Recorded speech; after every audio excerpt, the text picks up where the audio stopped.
চাওক AIMIMৰ নেতা আছাদুদ্দিন ওৱেইচি এজন আন্তৰ্জাতিক পৰ্যায়ৰ নেতা। এতিয়া ভাৰতৰ সকলো মানুহে তেখেতক জানে, তেখেতক চিনি পায়। তেখেত এজন সাংসদ হয়। গতিকে তেখেতে ভাৰতৰ পাৰ্লামেণ্টত তেখেতে কেনেদৰে পাৰফৰ্মেঞ্চ কৰিছে বিগত দিনত, তেওঁৰ পাৰফৰ্মেঞ্চ সম্পৰ্কে সকলোৱে জানে। তেওঁ এজন শিক্ষিত তথা তেওঁ এজন বিজ্ঞ ব্যক্তি। গতিকে তেওঁৰ যিটো প্ৰভাৱ, মই ভাবোঁ প্ৰথমবাৰৰ বাবে তেওঁ অসমত আহিছে আৰু অসমত আহি AIUDF দলৰ হৈ নিৰ্বাচনী প্ৰচাৰত অংশগ্ৰহণ কৰিছে।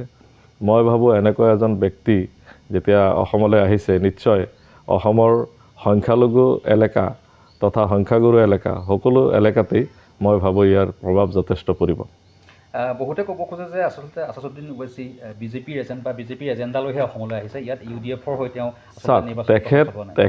তেখেত কেনেকুৱা এজন ব্যক্তি, মই আপোনাক কওঁ যে বলিউডৰ এজন বিখ্যাত তাৰকা মিথুন চক্ৰৱৰ্তীয়ে কৈছে, মই সেইদিনাখন ছ'চিয়েল মিডিয়াত দেখিছোঁ, তেখেতে কৈছে যে আছাদুদ্দিন ওৱেইচি এজন শিক্ষিত আৰু এজন ব্যক্তিত্ব সম্পন্ন এজন ব্যক্তি। গতিকে তেখেতৰ পাৰফৰ্মেঞ্চ, তেখেতৰ যিটো ভূমিকা সাংসদত, সেই ভূমিকাসমূহ তেওঁৰ যথেষ্ট ভাল লাগে। তেখেতে আছাদুদ্দিন ওৱেইচিৰ বক্তব্যসমূহ তেওঁ শুনে বুলি কৈছে আৰু তেওঁ ভাৰতৰ যিমান সংসদ আছে সেই সংসদবিলাকৰ ভিতৰত তেওঁ আছাদুদ্দিন ওৱেইচিক ভাল পায় বুলি কৈছে।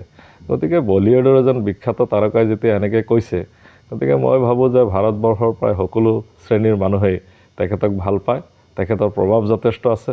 গতিকে অসমলৈ অহাৰ কাৰণে তেখেতৰ প্ৰভাৱ যথেষ্ট পৰিছে এই নিৰ্বাচনত। আৰু আপুনি যিটো কৈছে যে বিজেপিৰ এজেণ্ট বুলি, এইটো ধৰি লওক কিছুমান মানুহৰ স্পেকুলেটিভ কথা। এইটো মানুহৰ ধাৰণাবোৰ সদায় সঁচা নহয়। কাৰোবাৰ প্ৰতি আপোনাৰ ধাৰণা এটা ল'ব পাৰে, কিন্তু সেই ধাৰণাটো যে সম্পূৰ্ণ সত্য সেইটো নহ'ব পাৰে।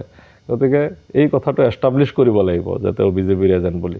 কোনোৱে আজিলৈকে এইটো এষ্টাব্লিছ কৰিব পৰা নাই। এইবিলাক মিছা কথা, সম্পূৰ্ণ ভুৱা। গতিকে তেওঁ এটা নিজৰ দলৰ মুৰব্বী হয়। তেওঁৰ দলটোৰ পাৰফৰ্মেঞ্চ আপোনাৰ দেখিছে যে ভাৰতবৰ্ষৰ বিভিন্ন ৰাজ্য, বিশেষকৈ আপোনাৰ মহাৰাষ্ট্ৰ, বিহাৰ, আপোনাৰ পশ্চিমবংগ, এইবিলাকত তেওঁলোকৰ AIMIMৰ যিটো পাৰফৰ্মেঞ্চ, সেইটো বিগত দিনত আপোনালোকে দেখিছে। তেওঁ অসমত আমাৰ AIUDF দলৰ হৈ প্ৰচাৰ কৰিব আহিছে। গতিকে তেখেতৰ এজন নিজৰ দল আছে আৰু নিজৰ দলৰ মুৰব্বী। তেলেংগানাত তেওঁ চৰকাৰত অংশগ্ৰহণ কৰে।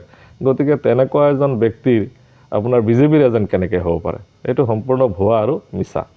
বৰহমপুৰ সমষ্টিত যিহেতু আপুনি টিকেট লাভ কৰিলে AIUDF দলৰ পৰা, তাত বহুত সংখ্যক সংখ্যালঘু ভোটাৰ আছে, প্ৰায় ৭৮,০০০তকৈ অধিক। গতিকে তাত এই ওৱেইচিৰ যি আগমন, তাত সেই সংখ্যালঘু ভোটাৰ সময় কেনেকৈ? হয়, যোৱাকালি আপোনাৰ নীলবাগানত ওৱেইচি চাহাব আহিছিলে। তেখেতৰ মিটিঙে মই ভাবোঁ যে কেৱল আপোনাৰ বিনাকান্দি সমষ্টিয়ে নহয়, বৰহমপুৰ আৰু ৰহা সমষ্টিতো তেখেতৰ মিটিঙৰ প্ৰভাৱটো যথেষ্টভাৱে পৰিছে। আৰু বৰহমপুৰ সমষ্টিত আপুনি কোৱা মতে ৭৮,০০০ সংখ্যালঘু মানুহ আছে। মই কেৱল সংখ্যালঘু মানুহৰ ভোটৰ ওপৰতে নিৰ্ভৰশীল নহয়, মই সংখ্যাগুৰুসকলৰ ভোটৰ ওপৰতো আশা কৰিছোঁ।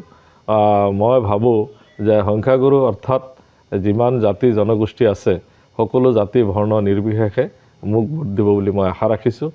আৰু ইয়াত আপোনালোকে জানে যে AGPৰ আপোনাৰ এটা গ্ৰুপ আছে, যিসকলে ৰাজেন গোহাঁইকো ভাল নাপায়, জিতু গোস্বামীকো ভাল নাপায়।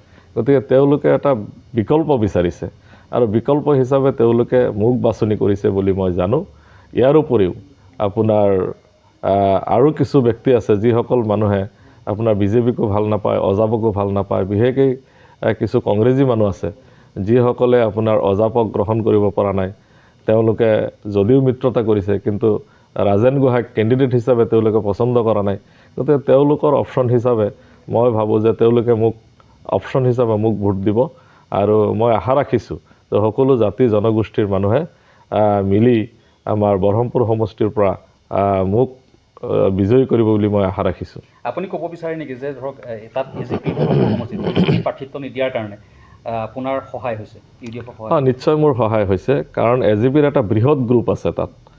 কাৰণ AGPৰ যিসকল ব্যক্তি আছে, তেওঁলোকৰ লগত মোৰ অলপ যোগাযোগো হৈছে। তেওঁলোকে কৈছে যে তেওঁলোকে মোক তেওঁলোকে ভোট দিব বুলি তেওঁলোকে ইতিমধ্যে মোক নিশ্চিত প্ৰদান কৰিছে। আপোনাৰ মূল ইছ্যু কি হ'ব? চাওক, মূল ইছ্যুটো আপোনাৰ বৰহমপুৰ সমষ্টিৰ বিশেষকৈ সংখ্যালঘু এলেকা যিখিনি আছে, আপোনাৰ কচুৱা কওক, চানখোলা কওক, হাতলুঙা কওক, আপোনাৰ এইফালে ৰাঙলু, টুবুকি, তাৰপিছত আপোনাৰ নতুনকৈ আপোনাৰ পূৰ্বৰ যমুনামুখ সমষ্টিৰ পৰা অহা 5খন গাঁও পঞ্চায়ত, নগয়াপাম, বালিৰাম, বেলুগুৰি, এইবিলাক অঞ্চলত, যমুনামুখ, এইবিলাক অঞ্চলত বিশেষকৈ আপোনাৰ শিক্ষা, স্বাস্থ্য আৰু আপোনাৰ ৰাস্তা ঘাটৰ যথেষ্ট আপোনাৰ বেয়া অৱস্থা দেখা গৈছে। গতিকে মই ভাবোঁ যে এই এলেকাসমূহৰ কাৰণে বিগত দিনত কোনো প্ৰতিনিধিয়ে ভালকৈ কাম কৰা নাই। আৰু মই ভাবোঁ যে কেৱল সংখ্যালঘু এলেকাই নহয়, সংখ্যাগুৰু এলেকাতো কিছু কৰিবলগীয়া আছে। যদিও তুলনামূলকভাৱে সংখ্যালঘু এলেকাতকৈ মই যিখিনি এলেকাৰ কথা ক'লোঁ, এই এলেকাখিনিতকৈ আপোনাৰ বাকী যিখিনি অংশ আছে সেইখিনি অংশত যদিও তুলনামূলকভাৱে কাম অলপ বেছি হৈছে, কিন্তু যদি মোক বৰহমপুৰ ৰাইজে আপোনাৰ বিজয়ী কৰে, তেনেহ'লে মই বিশেষকৈ সংখ্যালঘু অঞ্চলত যথেষ্ট গুৰুত্ব দিব লাগিব, কাৰণ এই অঞ্চলটো যথেষ্ট পিছ পৰি আছে। লগতে সংখ্যাগুৰু অঞ্চলতো মই গুৰুত্ব দিব লাগিব।